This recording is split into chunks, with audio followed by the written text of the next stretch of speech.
What's up guys, it's Danny and today I'm gonna teach you how to make fire. It's very easy, so let's dive right in.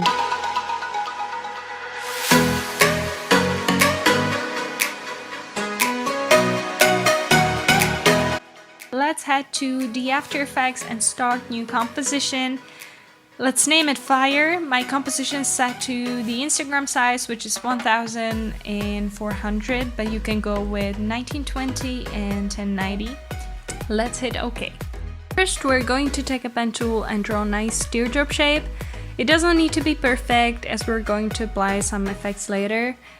I a little bit speeded up this part because I'm terrible at drawing and just everything takes me so long, so it's fine if it's gonna take you some time. But once you finish, make sure that you align your teardrop to the center.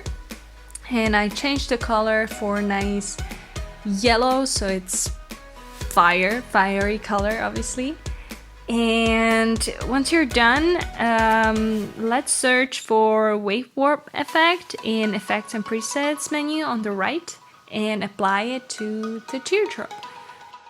Now we're going to mess a little bit with the settings.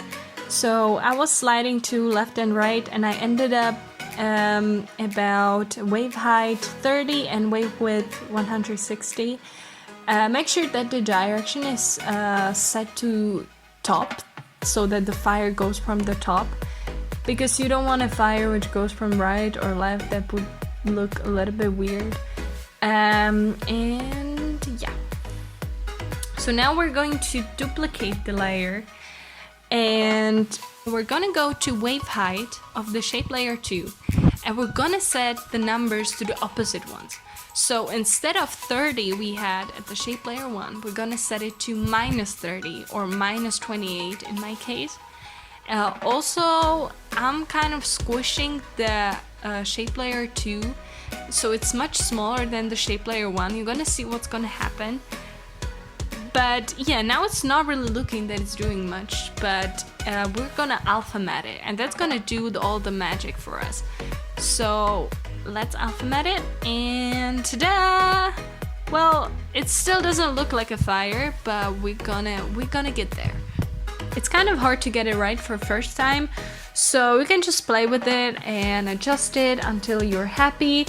Again, I sped up this part because it just gave me headaches. So yeah, but once you satisfied with your first flame, we're gonna duplicate those 2 layers and we're gonna move it on the side so that we're just gonna start building the fire and building the flames, so it's just not like a one flame. I guess if you're doing like some project for like match and you have like matches there, yes, one flame is okay, but if it's like nice fire, we have to build it. So yeah, I'm just gonna apply 1, and again you need to mess it up a little bit, because if you're gonna leave it exactly the same way as is the first flame, it's gonna look a little bit weird and a little bit too robotic. So adjust the width again and just size and play with it until you're happy.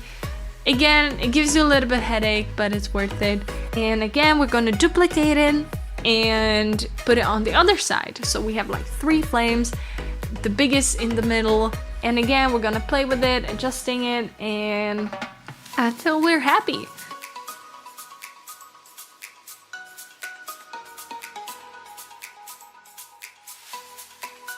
Now we created a fire and it's just fire. There's really nothing happening. It's just boring fire. And so we're gonna put all those fancy effects on it. So what we're gonna do is that we're gonna pre-compose it, all 6 flames, and then we're gonna duplicate it. And then we're gonna put Gaussian blur effect to one of the layers. It's good to just put it on the layer which is below, because you want the blurriness to appear behind the fire, so that it creates the illusion of the light coming out of the fire. I also will apply tint because I want the blurriness to appear more warm. more orangey. So I'm gonna change the colors, and you know, you just have to kind of find what looks good. And yeah, we have a blurriness, we have a light which the fire creates.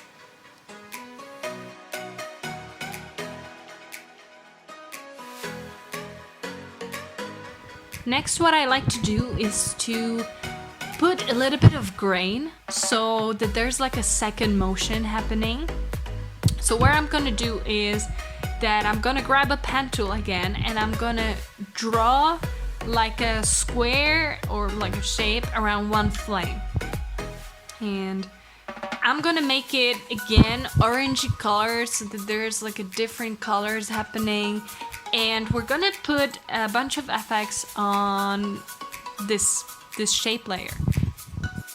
We're going to apply Gaussian blur, then scatter and set matte effect.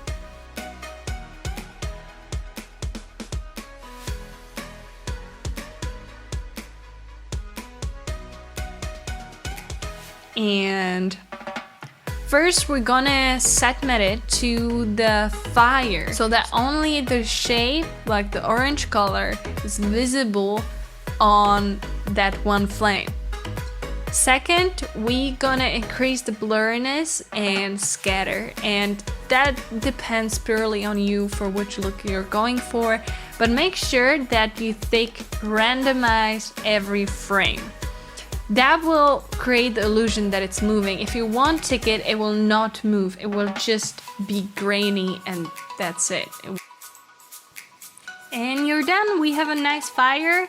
I added some wood in front of it so that it covers the bottom area, which is kind of awkward. But yeah. Okay, that was everything for today's video. Make sure you subscribe this channel for future videos, and let me know in the comments what do you want to learn, and I will try to make it happen.